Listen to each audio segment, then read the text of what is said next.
couldn't get past the words, my father was. When I tried to think of what to say, I started flashing back to the memories I have of my dad. And moments later, I was completely overtaken by emotion. So I gave it another day and came back to it. I told myself, Alex, you have to pull yourself together and write something here. It shouldn't be too difficult to write about your favorite man in the world. Okay. My father was. And then my mind went off again. I thought about the good times, the great times, and amazing times. I was thinking in total solitude, laughing, crying, and daydreaming. An hour went by, and I added no new words. I gave it my best shot every day for a week, and still, the only thing on the page, my father was. Every time I tried to add more, I just got lost in the memories and emotions. But not having a speech wasn't enough. The man gave me everything. The least I can do is pull together and give him a good send-off speech. I felt pressure, and I was frustrated. Finally, I broke down with desperation. I asked myself, why can't I write about him? Why can't I get past my father was? Why? And just then I had a moment of clarity, and I understood what was causing the mental block. I could not get past the words, my father was, because I could not subconsciously accept writing about my father in the past tense. I so desperately wanted to be able to write about him by saying, my father is. The distinction between those two little words absolutely crushed me, and they forced me to accept that this wonderful man was really gone. Physically, he's not coming back, and none of us can change that. It's a tough thing to deal with. And for a couple of months, I couldn't even handle it. But what's helped me since then is to understand, and more importantly, to believe, that a part of my father will always live on. It took me a while to learn things that my father was trying to teach me and instill in me. But Dad, I promise you, I get it now. I really do. I'm sorry it took me so long to come around, but I see it clearly now.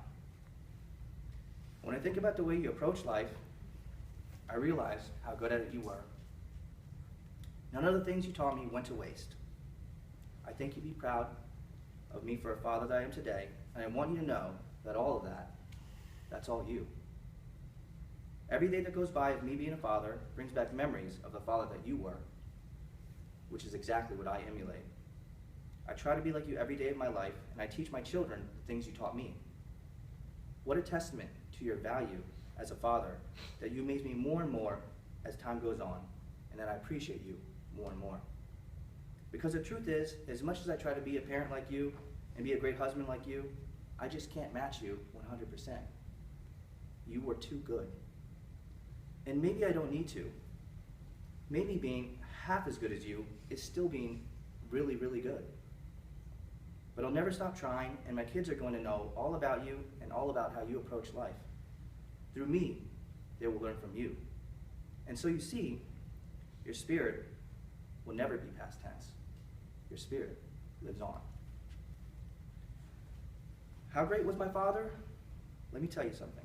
They don't make them like that anymore. How someone could be that selfless and that devoted, it's mind-boggling.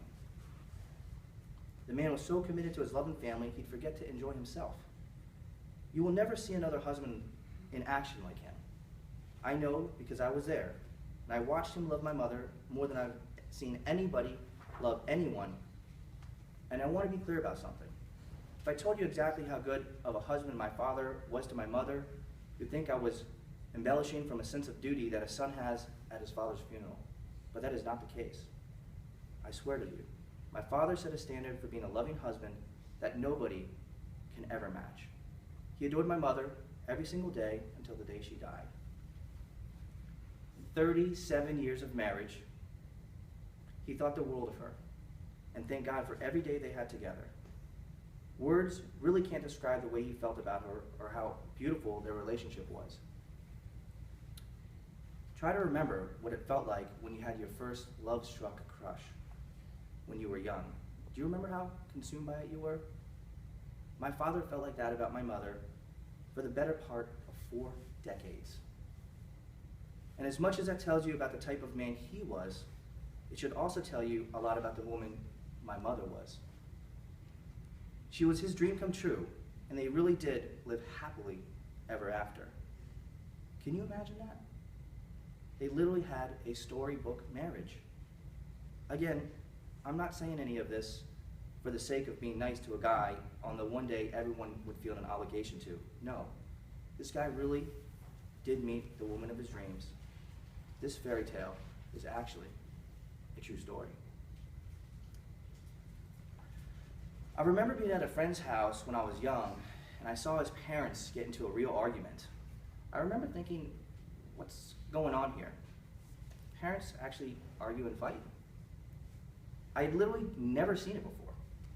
I didn't know how rare and amazing that was, but I do now. I want to tell you a little bit more about my father, and I will, but let's take a moment here to reflect. He passed on, and he wasn't an old man, but this was not a man who still had a lot of left to do or to prove. He got everything he ever wanted out of life. He set me up fantastically well, and I believe he did get to see signs of that before he passed, even while he battled Alzheimer's. He was accomplished in his career and well-liked by everyone who knew him. And he had 37 years of marriage with a woman he loved more and more with every passing day. My dad already had his drop the microphone moments. You've heard stories about older people who die very soon after their lifelong spouse dies. That is essentially what happened to my father. He just wasn't that old. But he loved my mother so much, so once she died, part of him did too. And it wasn't long before the Alzheimer's kicked in. When I was young, I used to wonder whether there's an afterlife. My father always believed there was. He was a man that really had faith. But curious as I wasn't so sure. And now, of course, there's an afterlife. Obviously, there is. How do I know that? Why am I so sure of that? I know. We're just all a bunch of molecules, right? Big Bang Theory. A lot of people see it that way, but they're wrong. I didn't get it when I was younger. You don't know anything when you're young, but now I know. I know that molecules and big theories have nothing to do with the way that my father and mother loved each other. There is something so special about that. If you've ever seen anything like it, you know it had to be a gift from God. And if God can create a life and love like they had, you better believe he could build an afterlife for them to continue it. Okay, so more about my father. As I wrote this, I found myself shaking my head at times. Like, the guy was fluent in 4 languages and conversational in 3 other ones. Really? That's just out of control. I barely know 1 language, and this guy was having conversations in 7 languages. It's unbelievable. He was like a walking encyclopedia, too. The man could tell you anything. He was like Google before Google.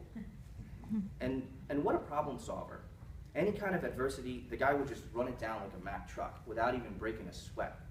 I don't know how he did it. I mean, the guy was human, so I know he had to experience stress, but he didn't let me see it. He took it in stride, jumping in front of bullets for my mother and I like he was Superman. That's a real man right there. No complaining, no pleading, no quitting. It's just not in his nature. Something didn't go his way? Oh, okay. Let me chart out the steps to change that. All right, it's time to get it done. Uncanny. Okay, so he was amazing to me and my mother, and everyone knows that. But there was a lot more to the man than just that. He was a sweetheart of a guy, and he'd help out anyone he could. Back before I got on track, I couldn't even get a driver's license. I'd have been a menace on the road. But one of my pals at the time was much better behaved than me, and he was trying to get his license. Only problem, his old man wasn't around to teach him how to drive. So my father gets in the car with him, and they drive around for a couple hours a day until my friend was ready to pass the test. Just know it had to irritate him that he couldn't use the time to teach his own son how to drive because I wasn't mature enough to handle the responsibility yet. So instead, he spends all of that time doing something really tedious for a kid he barely knew. Why?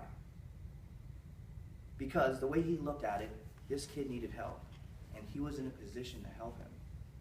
It was as simple as that. No lengthy thought process went into decisions like that for him. If he could help, he did, and he didn't think twice.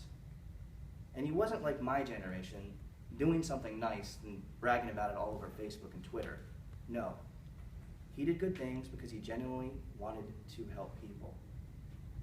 One more quick story that puts things into perspective for me as a parent. My father started taking me to Flathead Lake in Montana when I was 4. It's a beautiful place. The first summer we went there, we found a gigantic 20-foot log that had washed up to the shore. We played on that log constantly. I used it like a surfboard in the water as my father pushed it. This was pure bliss for me as a child. I used it like, every summer we'd go back and the same log would be there and would use it the same way. He just poured so much personal attention into me to make all of those moments so perfect and memorable for me. I can still see it vividly in my mind. Those are some of my most cherished moments, and I wouldn't trade them for anything. The best part is, this was all done using a log. Not an iPad, not a Nintendo Wii, a log, people. It's one of the greatest things I learned from the man. You can truly make special moments for people by just putting a little thought and a little effort. It doesn't take more than that, but you actually have to remember to do it.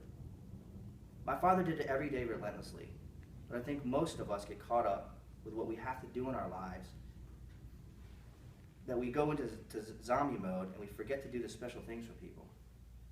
It's not that we can't do it, it's that we no longer prioritize doing it. And I sincerely mean this. If there were only more like the Raj.